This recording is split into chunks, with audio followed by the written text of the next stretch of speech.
Bonjour, bienvenue sur Cocotte TV pour une nouvelle vidéo de présentation. Aujourd'hui nous allons parler Intel Z-Element, soit le nouvel environnement NUC. Nous avons reçu le NUC 9 Extreme Kit avec donc cette carte Z-Element qui est la carte haut de gamme en Core i9, à savoir qu'il existe aussi du Core i5 et du Core i7. Les tarifs sont élevés, on n'a pas forcément d'idée en euros, on a pu le voir par-ci par-là en précommande en Europe, ça tape entre 1200 et 1400 euros en i9, donc ce n'est pas donné.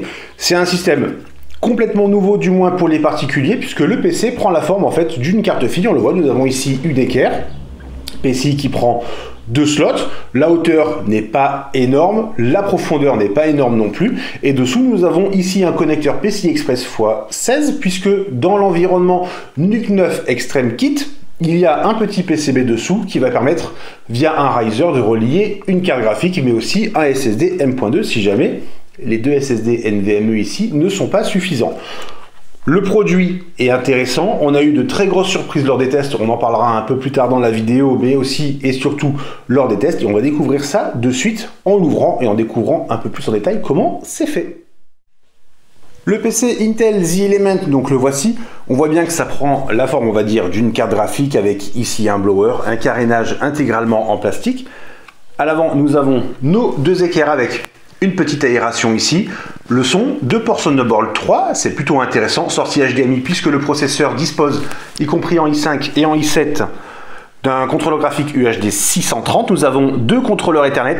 Mauvaise surprise en revanche pour ceux qui aiment bien le réseau, c'est du gigabit pour les deux, il n'y a pas de 2.5, c'est un peu dommage. Et ensuite nous avons 3 ports USB 3 en type A. On peut déjà voir ici, nous avons les connecteurs. Alors c'est plus simple avec ses doigts, c'est trop espacé. Pour le Wi-Fi, nous avons ensuite, on le voit déjà, 2 SSD, alors plutôt 2 ports M2 pour des SSD. Là nous avons un radiateur, et c'est à peu près tout ce qu'il y a à dire. On voit ici l'alimentation, différents ports qu'il faudra relier dans le boîtier, qu'il faudra enlever si on veut sortir la carte du boîtier. Et pour l'ouvrir, c'est assez simple sur le papier. Nous avons 2 vis. Alors ça c'est une bonne chose, elle reste en place. Et pourquoi on dit que c'est une bonne chose? Tout simplement parce que une fois que c'est ouvert, pour enlever le carénage, alors c'est pas facile, on veut pas tout casser, on tire tout doucement, voilà. Le ventilateur vient avec, mais ce n'est pas tout, puisque nous avons aussi les radiateurs pour les SSD qui viennent avec, comme on peut le constater. Donc les gabarits sont légèrement différents.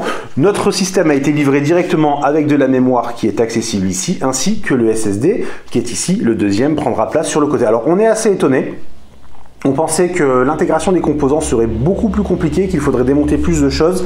Avoir le cache avec le ventilateur blower qui prend place juste au-dessus de la chambre à vapeur.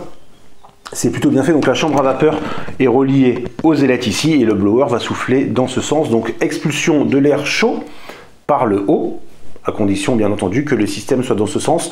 Au niveau des boîtiers que nous avons vus lors du CES à Las Vegas en janvier, l'expulsion se faisait toujours par le haut, on n'a vu aucune machine avec la carte dans ce sens. Bref, il y a une grosse chambre à vapeur avec les 4 vis. La mémoire, ma foi, ça pourra se placer plutôt facilement. Les SSD, c'est exactement la même chose. Donc vraiment, on est agréablement surpris. On était un peu médisant lorsqu'on rédigeait des brèves. Ça semble compliqué et finalement, c'est relativement simple. Et pour le refermer, c'est la même chose. Hop, on clip, on revisse. Juste, on critiquera ce petit câble ici pour le ventilateur.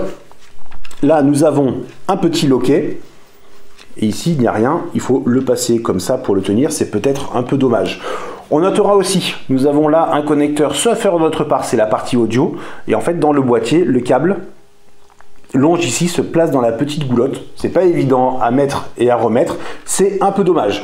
Bref, Z-Element, c'est tout pour l'instant. On va faire d'autres vidéos pour l'intégration dans le NUC 9 Extreme Kit, mais aussi une petite surprise que nous avons reçu un boîtier un peu plus imposant de chez Cooler Master. On vous dit à très bientôt.